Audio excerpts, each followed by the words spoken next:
ngopi ireng campur jahe. Hai, ngobrol bareng karo kancane. Kita rame-rame ngobrol di sini yang bisa memberi manfaat bagi orang lain. Dan tidak perlu ngotot. Hehe, yang penting poinnya dapat. Di acara ngobrol dan ngopi plus sego kucing. Hehe, versi pro angkringan. Di mana kali ini tim Pro News Blitar, Jawa Timur mendapatkan kesempatan ngobrol dengan sosok pengacara fenomenal terkait seorang Joko Trisno Mudianto sarjana hukum ini melaporkan sosok figur di kota Blitar atas dugaan, sekali lagi dugaan penggelapan uang 600 juta rupiah. Nah, cerita awal ya. Iya. Saya ceritakan awal bahwa Pak Budi di periode kedua klien saya itu menginginkan memberikan sesuatu kepada masyarakat Kota Blitar. Yang kebetulan kita pemerintah ini sudah memiliki akademi Putra Sang Fajar yang ingin ditingkatkan oleh Pak Budi ini menjadi Universitas Putra Sang Fajar. Nah, curhat beliau pada saat itu didengar oleh Pak Santoso. Iya. Nah, Pak Santoso mungkin dengan inisiatifnya dan berkeyakinan ada seseorang yang bisa mengurus hal tersebut. Karena menurut Pak Santoso, orang ini ada link di Dikti Kementerian Pendidikan dan Kebudayaan. Klien saya percaya, karena Pak Santoso ini ya orang baik dan begitu dan dikenal baik oleh Pak Samadudi. Kemudian ya sudah bawa ke sini orangnya. Kemudian dibawalah, selang beberapa hari itu dibawalah yang bersangkutan ini namanya Pak M ke rumah dinas menemui Pak Samadudi. Cerita punya cerita,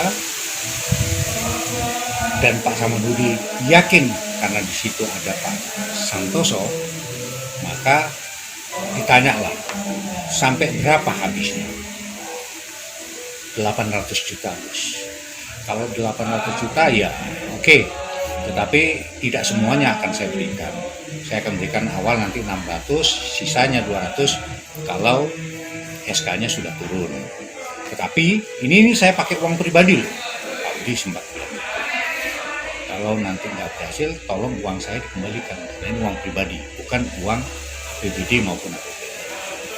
Disepakati, baik itu oleh Pak Santoso waktu itu ya, dia juga ikut menjamin karena membawa orang ini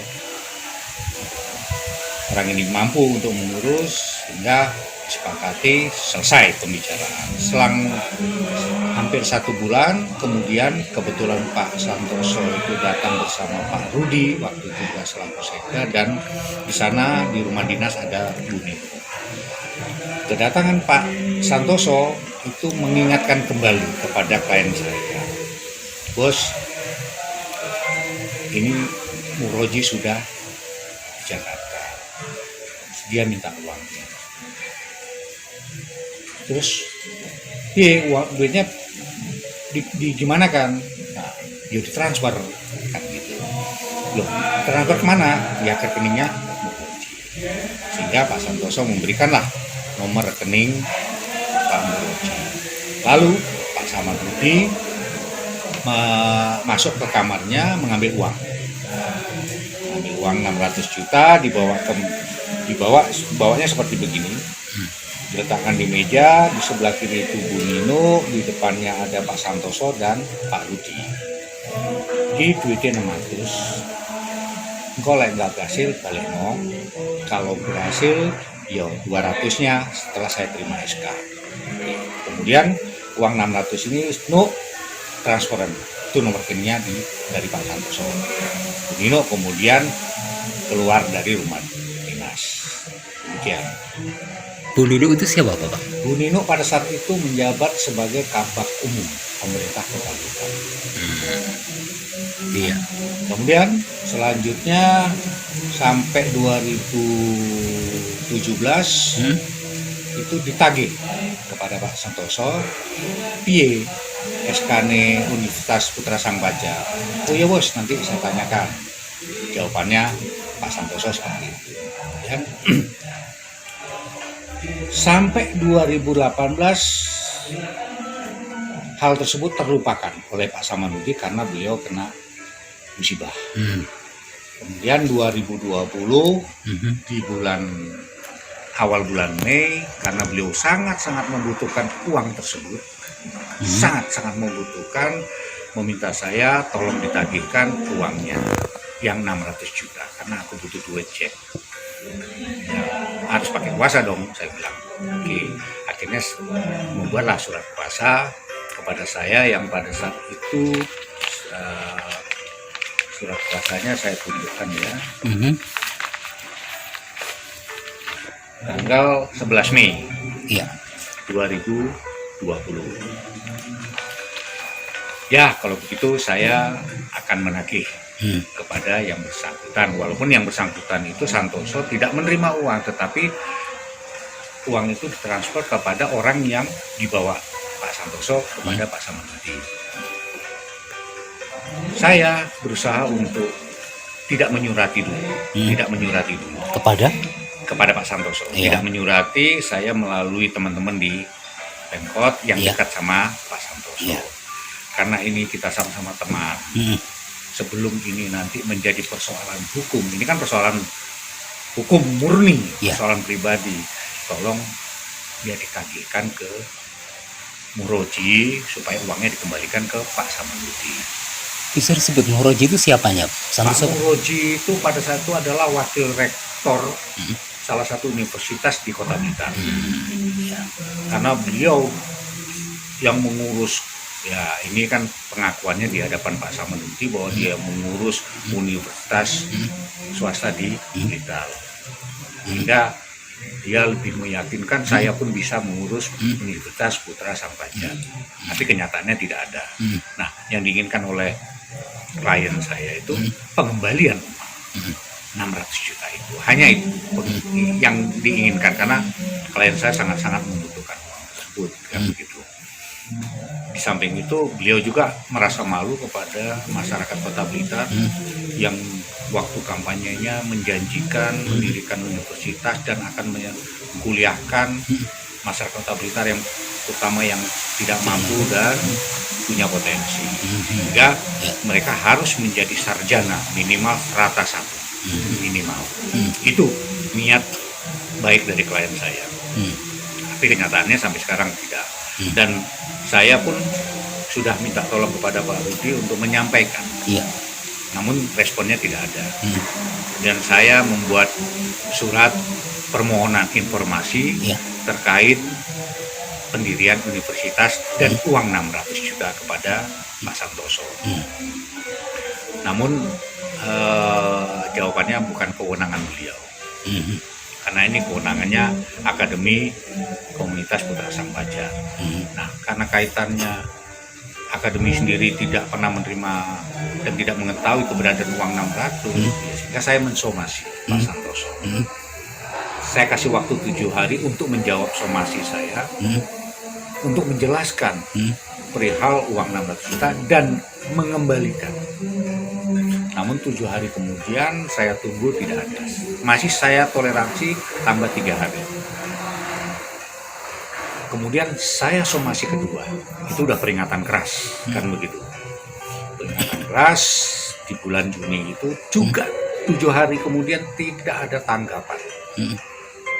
Ya tidak ada menghubungi saya atau bagaimana ya yang saya ini penegak hukum kan gitu.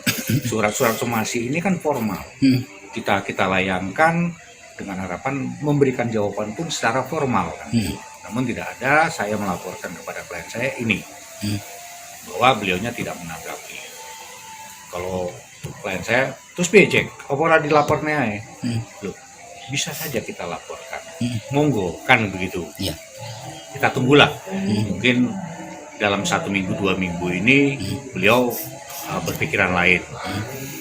Sampai dengan tanggal 13 Juli kita tunggu tidak ada respon. Sehingga saya membuat pengaduan pada tanggal 14 Juli. Dengan izin klien saya, ini saya buatkan pengaduan kepada Polres Blitar Kota dengan tembusan Kapolri, Kapolda kan gitu. Ya, saya adukan laporan pengaduan dugaan penipuan dan atau penggelapan terhadap uang 600 juta itu. Selaku kuasa hukum, siapa yang paling bertanggung jawab menurut Anda terkait dana 600 juta itu kepada Santoso pribadi atau kepada seseorang yang mungkin ikut mendukung acara itu menjadi gagal seperti Pak Ya, siapa? tentunya karena Pak Santoso yang membawa orang ini. Kita anggaplah orang ini orang X yang kita tidak tahu kemampuannya, tidak tahu kredibilitasnya.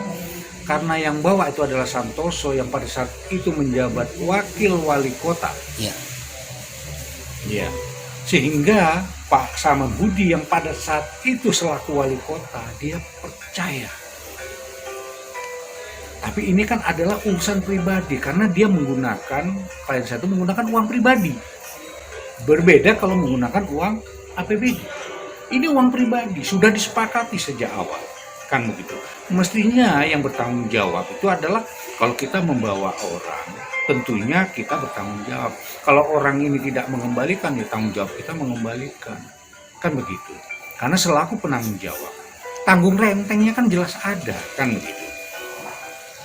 Kemudian sampai hal ini menuju kepada ranah kepolisian. Ya. Apakah Anda merasa dilecehkan dengan perilaku seperti ini? Sangat-sangat. Beliau ini harusnya, Santoso dalam hal ini, harus paham. Advokat ini disumpah dan salah satu penegak hukum yang dia harus hormati. Karena ada 4 pilar penegak hukum, hakim, jaksa, polisi, dan pengacara. Jadi kalau kami selaku pengacara sudah menyurati dan tidak ada respon, itu namanya pelecehan. Itikat tidak baik bagi orang yang kita surati. Berarti bisa dijadikan 2 tuntutan. Satu adalah Anda membela klien, satunya Anda merasa dilecehkan. Iya, di situ sudah saya tuangkan di dalam pengaduan saya. Pengaduan di nomor 1 karena somasi pertama saya tidak jawab, somasi kedua saya juga tidak dijawab. Itu merupakan itikat tidak baik bagi orang yang saya somasi. Iya, Pak. Ini lagi musim politik. Kenapa hal ini justru pecahnya di saat musim politik di Kota Blitar? Ya, jadi kalau persoalan hukum itu tidak menyangkut masalah politik. Saya contohkan begini. Seseorang, misal seorang guru, dia melakukan tindak pidana penipuan. Begitu kan?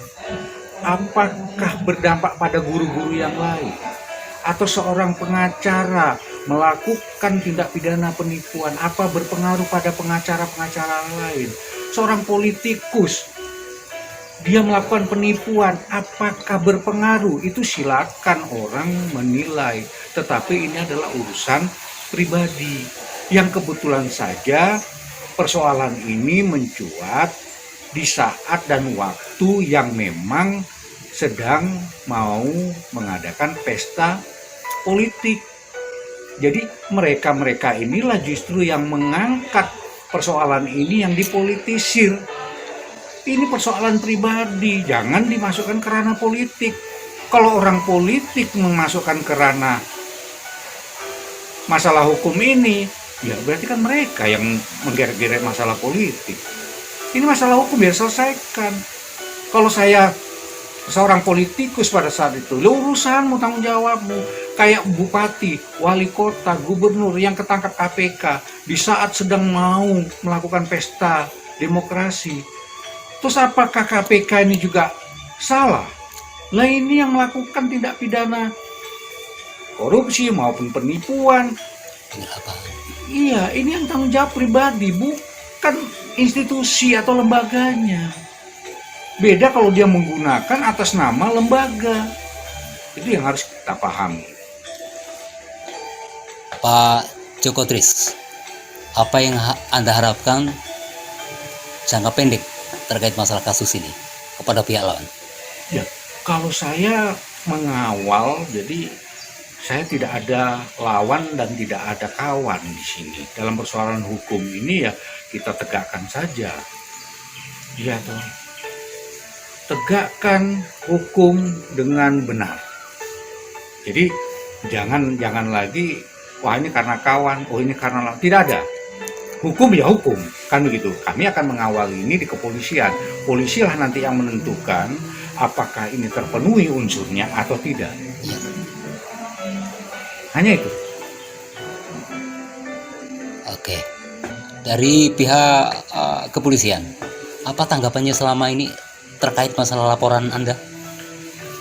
Dan dari sejak saya laporkan itu penyidik sudah mengajukan untuk pemeriksaan saksi-saksi, terutama saksi korban, yang insya Allah Sabtu besok itu korban, dalam hal ini klien saya sama Nudi Anwar, itu akan dimintai keterangan di BAP. Oke. Terima kasih Pak Joko, pengacara fenomenal Blitar, Jawa Timur, kepada Pro News.